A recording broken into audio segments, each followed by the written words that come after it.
तो पिक्चर की शुरुआत होती है चैप्टर की शुरुआत होती है इस सवाल से कि आपको कितना याद है जो कि आपने ग्रेविटेशन के बारे में पिछले स्टैंडर्ड में पढ़ा। यहाँ पर 3 क्वेश्चन दिए गए हैं जिसमें ये पूछा गया है कि कोई फोर्स किसी ऑब्जेक्ट पर किस तरह से इफेक्ट डाल सकता है और आपको कितने तरह के अलग अलग फोर्सेस के बारे में पता है। तो इसका आंसर तो नहीं आता मुझे। टेंशन नहीं लेने का, अपुन है ना। जैसे कि magnetic force, electric force, gravitational force, जो कि हम इस चैप्टर में देखने वाले हैं। तो आपको ग्रेविटेशनल फोर्स के बारे में क्या क्या पता है हमें कमेंट कर ज़रूर बताइए। हमने पिछली क्लास में ये तो पढ़ा ही था कि ग्रेविटेशनल फोर्स एक ऐसा यूनिवर्सल फोर्स है जो कि ना सिर्फ धरती के 2 ऑब्जेक्ट्स पर बल्कि पूरे यूनिवर्स के किसी भी 2 ऑब्जेक्ट्स पर अपना इफेक्ट डाल सकता है और डालता भी है। तो अब इस चैप्टर में हमें ये जानना है कि ये फोर्स आखिर डिस्कवर कैसे हुआ। तो चलिए शुरू करते हैं अपने न्यूटन बाबा का फर्स्ट चैप्टर। चलिए शुरू करते हैं। ग्रेविटेशन। जैसे कि हमें पता है कि ये ग्रेविटेशन नाम का जो टेंशन है, क्या बोला तूने? ये ग्रेविटेशन नाम का फोर्स सर आइजैक न्यूटन बाबा की कृपा और लंबी चौड़ी रिसर्च के बाद जाकर के हमें मिला है। तो ग्रेविटेशन फोर्स की खोज की शुरुआत होती है एक स्टोरी से जो रियल थी या ऐसे ही लोगों ने बना दी, जिसमें ये बताया जाता है कि न्यूटन बाबा गर्मियों की छुट्टियों में एप्पल के पेड़ के नीचे सो रहे थे, यानी चिल कर रहे थे, और तभी उनकी रातों की नींद और दिन का चैन उड़ाने एक छोटा सा एप्पल उनके सर पर आकर गिरता है।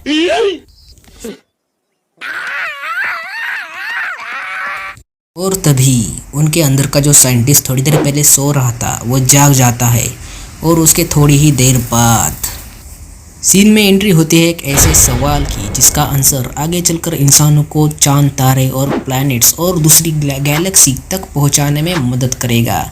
तो ये वो सवाल था कि ये एप्पल नीचे ही क्यों गिरा। तो सवाल जितना सिंपल लग रहा है उतना है नहीं। एक बार आप फुल कंसंट्रेशन के साथ सोचकर देखो कि एप्पल नीचे ही क्यों गिरा। हाँ, ये कर लो पहले। तो ये सवाल पहली बार न्यूटन बाबा को आया था, तो आंसर भी उन्हीं को ढूंढना था। और दिन रात की मेहनत और बहुत सारी रिसर्च के बाद न्यूटन बाबा एक कंक्लूजन पर आ ही गए कि धरती यानी अर्थ में ही कुछ ऐसा मौजूद है जो कि सारी चीज़ों को अपनी ओर खींचता है, यानी कि अर्थ के सेंटर की ओर सारी चीज़ें एक वर्टिकल लाइन में अट्रैक्ट होती है, जिसका नाम रखा गया ग्रेविटेशन। और इस इमेज में हम ये भी देख सकते हैं कि मून भी अर्थ के ग्रेविटेशनल फोर्स के कारण अर्थ के चक्कर काटता रहता है, बस टकराता नहीं, क्योंकि डिस्टेंस बहुत ज़्यादा है दोनों के बीच का। और फिर ऐसे ही करते करते न्यूटन बाबा ने अर्थ और अदर प्लैनेट्स, अर्थ एंड सन, इनके बीच भी ग्रेविटेशन फोर्स मौजूद है ये भी डिस्कवर कर लेते हैं। देखा, धीरे धीरे सींग निकलने शुरू हो गए। ये चाहिए, वो चाहिए, वो चाहिए। अब बात कर लेते हैं फोर्स एंड मोशन की। इसको एक एग्जाम्पल से समझते हैं। अगर आप किसी चीज़ को एक जगह पर रख देते हैं तो वह चीज़ सालों साल उसी जगह पर रहेगी जब तक उसे कोई उठा नहीं लेता या कोई बाहर का फोर्स उसे इफेक्ट नहीं करता। यहाँ पर आपको लाइक का बटन दिख रहा होगा। जब तक आप अपने हाथों से उस बटन को दबाओगे नहीं तब तक इस वीडियो को लाइक नहीं मिल सकता।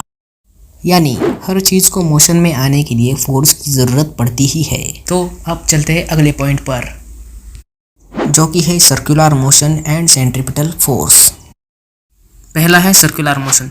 तो आप किसी भी चीज़ को एक सर्कल फॉर्म करते हुए घूमते हुए देखते हैं तो आपके दिमाग में एक ही बात आनी चाहिए कि वह चीज़ एक सर्कुलर मोशन में घूम रही है। अब बात कर लेते हैं सेंट्रीपिटल फोर्स की।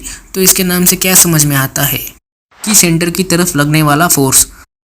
तो अब आप एक काम कीजिए, एक स्ट्रिंग लीजिए यानी एक रस्सी लीजिए और उसे एक छोटा सा पत्थर बांध दीजिए और उसे अपने सर के ऊपर गोल गोल घुमाइए। बस अपना सर मत फोड़ लेना। तो वो जो पत्थर जो आपके सर के ऊपर घूम रहा है वो सर्कुलर मोशन में घूमता दिखाई देगा।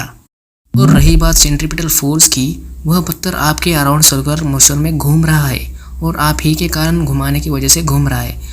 तो वह पत्थर आपके सेंटर यानी आपके बॉडी का जो सेंटर है जहाँ से आप घुमा रहे हैं वहाँ पर सेंट्रीपिटल फोर्स क्रिएट कर रहा है। और ये फोर्स मून और अदर प्लैनेट्स पर भी अपना इफेक्ट करता है, जिसके ही कारण मून अर्थ के अराउंड घूमता रहता है और अदर प्लैनेट सन के अराउंड घूमते रहते हैं।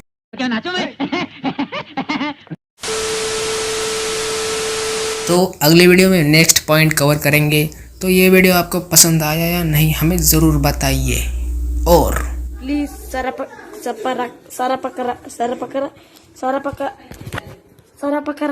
Sarapakara. Yes. Okay, thank you.